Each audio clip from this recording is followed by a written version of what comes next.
Alrighty.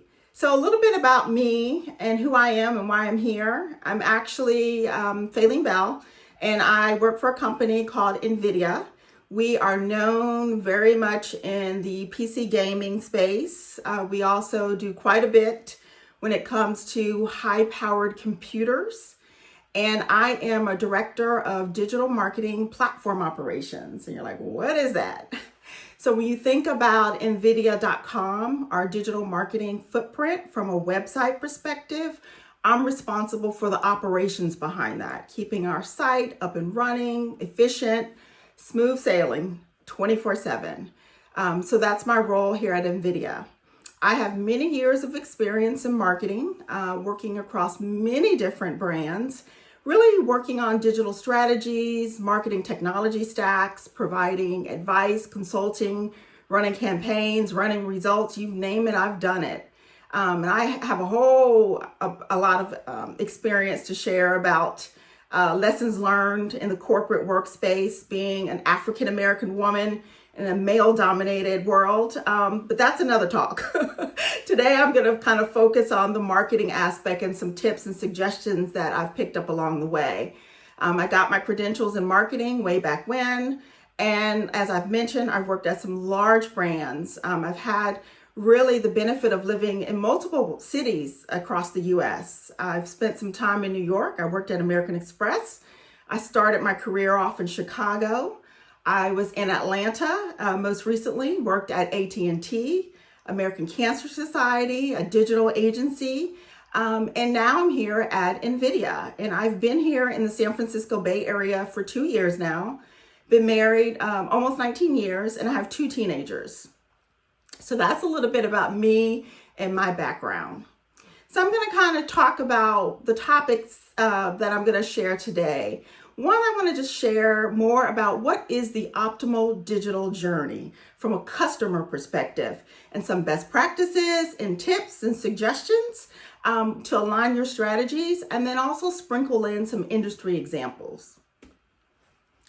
So McKinsey and Company did this study and released this, and this is probably not new news to many of you because we're still in a pandemic.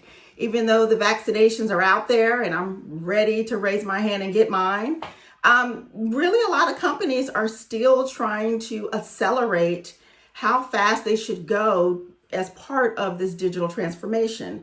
How can they take their brick and mortar approach and strategy and make sure it's online and just be there for customers across all different types of platforms and channels? The one thing I can say is some of the companies who haven't really focused on this as a strategy for the last couple of years, they're scrambling. And so they're also having to figure out how to prioritize all of this work and make this shift.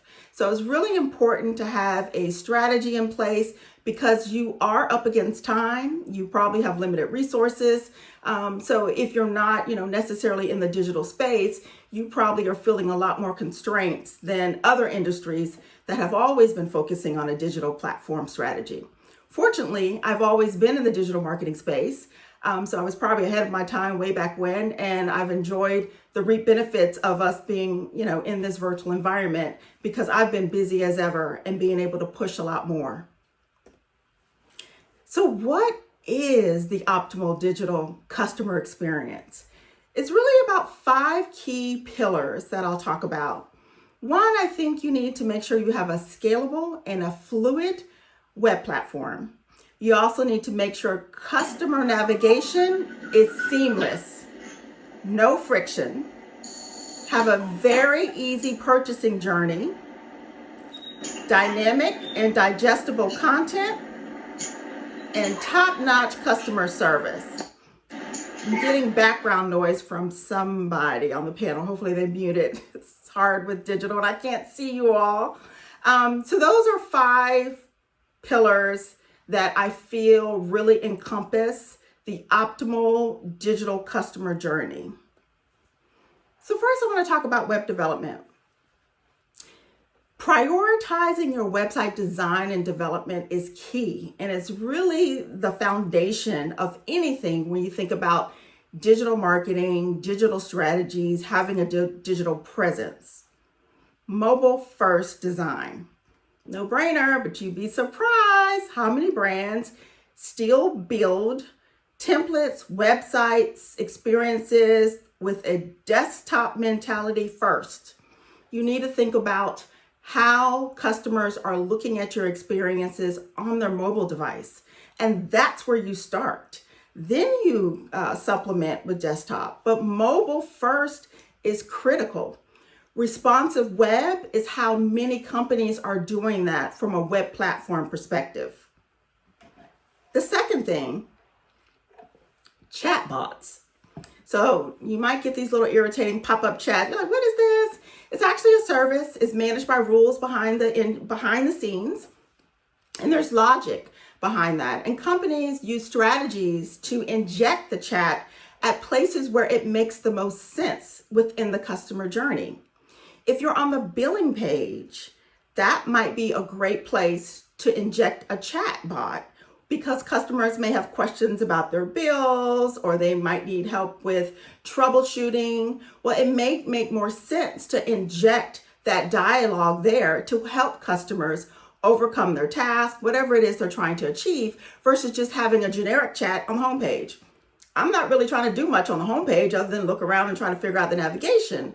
So there's strategies behind when the chat bot should appear, all the logic behind the scenes, there's rules in place. It's very critical to make sure that's included in your strategy on both mobile and desktop. The third thing is when you think about the web, your design is really key. Of course, you need to have bold colors. You need to also make sure all of your design elements from a UX perspective are accessibility approved. Think about there are millions of people that are visually impaired or hearing impaired. They actually use devices such as screen readers to help read out loud all the content on your site. So you actually have to design and develop tools so that accessibility is not an obstacle for customers to engage with you on your site. Push notifications. We get a lot of these sometimes when you're shopping. It's a strategy behind that as well, just like chatbots. When does it make sense? When is it too much? What kind of material, what kind of information should be pushed to customers? Opting in is absolutely critical into that entire strategy behind push notifications. And the last thing I'll just mention, GDPR. And you may be like, what is that? So this is really something that was driven out of the European environment. When you think about data, protection, making sure me as a consumer, I can opt in and I can say, hey, I want you to share all my data with me that you have on me. And guess what? I want you to delete that. That's at a high level what GDPR is all about. And companies have to adhere to that.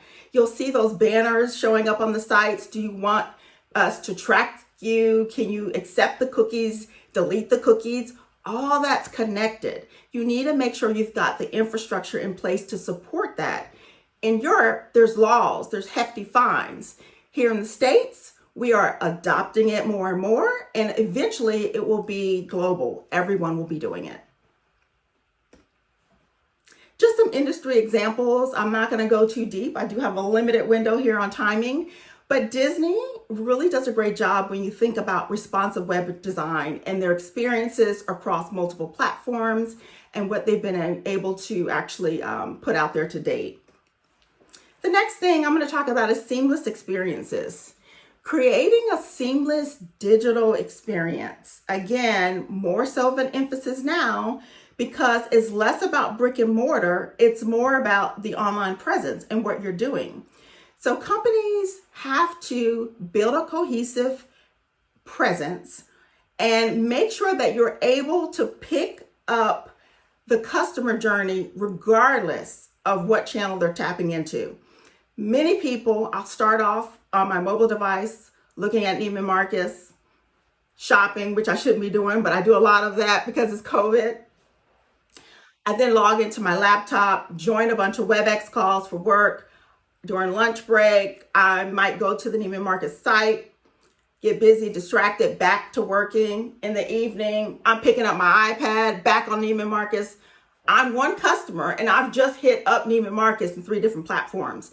It's important to understand where I am in my journey and all the different touch points that I might be using on a regular basis. So that's important when you think about the seamless experience across those.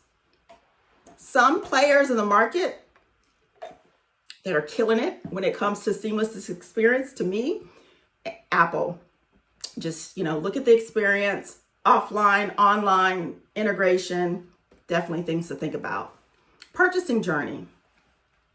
So I've had the pleasure of working for many brands that e-commerce was a very big initiative.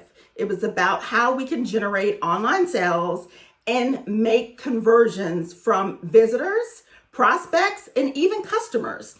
So there's 4 key things, I think, when you're thinking about the digital experience, the journey, and things that companies need to make sure they've incorporated. When you're shopping online, you want to have trust, reliability, those basic things like assurance that where I'm trying to purchase is legitimately your company. Don't take me off to some wacky little domain that has nothing with your URL on it. You need to be consistent with those experiences. Clear action items in the checkout cart, adding a cart, simple UI things that so many brands miss the mark.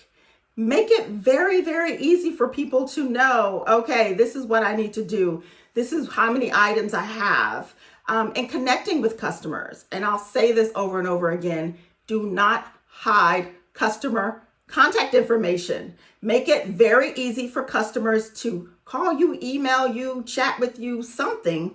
But a lot of brands hide it. And there's cost reasons behind that. It's expensive to have call centers up and running and providing all the support even now. So that's been the strategy behind why you don't find it as available on a lot of sites. Progress bar, when you're going through that purchasing journey, it's helpful to know where you are.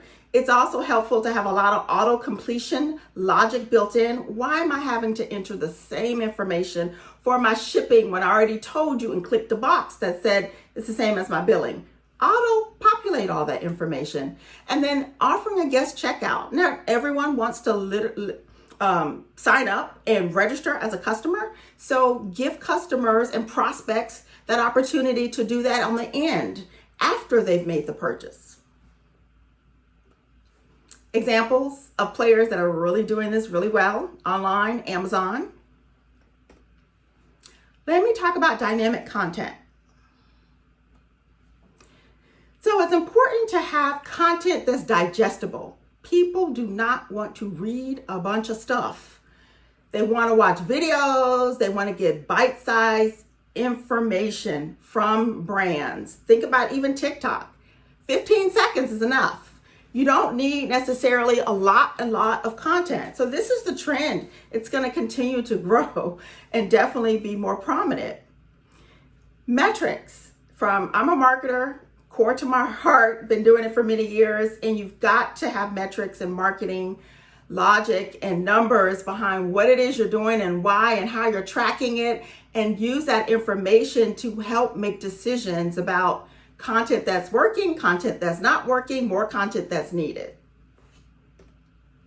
Examples, think about Netflix. You have, recommended for you. There's content, there's logic behind that. Why is that recommended for you? What did you watch last? What are those bite-sized pieces of information and content that you see and you are just so accustomed to it, you don't realize all the logic behind that? That's great marketing. Customer support. Last but not least, you've got to provide top-notch customer service.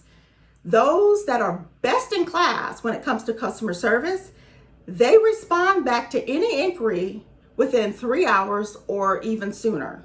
Some 12 hours, 24 hours. But even if you can't respond back with a yes, no, what the option is, invest in automated generated types of tools that can automatically send a message to anybody who responds or sends you an inquiry within a minute. Got your information, we'll be following up. Something. Very simple things. You'd be amazed at how many brands and companies skip right over this. I have been also fortunate to work with a lot of brands that have a lot of metrics behind tracking customer feedback, customer satisfaction scores, net promoter scores. You get those little surveys at the end. It's like, hey, how were we today? Did we accomplish what we said we were going to do? You scale it from 1 to 10. Half of you might never realize there's a lot of logic behind that. And a lot of that is feedback on how we adjust our customer service needs based upon the results from those surveys and the information that's tracked. That's important. It aligns to great customer service based upon what you're saying is not helpful or is helpful. And the last point, don't hide information. Make it available to customers. Ritz-Carlton does some great customer service efforts, online and offline. So in summary, the key takeaway points are to profile your points of differentiation across digital channels, act in a way customers value and expect from your brand, enable customers to self-serve and solve common challenges, which will help drive satisfaction and loyalty. And the third and most important point is to have a long-term mindset, making sure you're building a framework for continually improving, adapting, and excelling in a changing world. Thanks for your time. You can reach me on my website at faylenebell.com.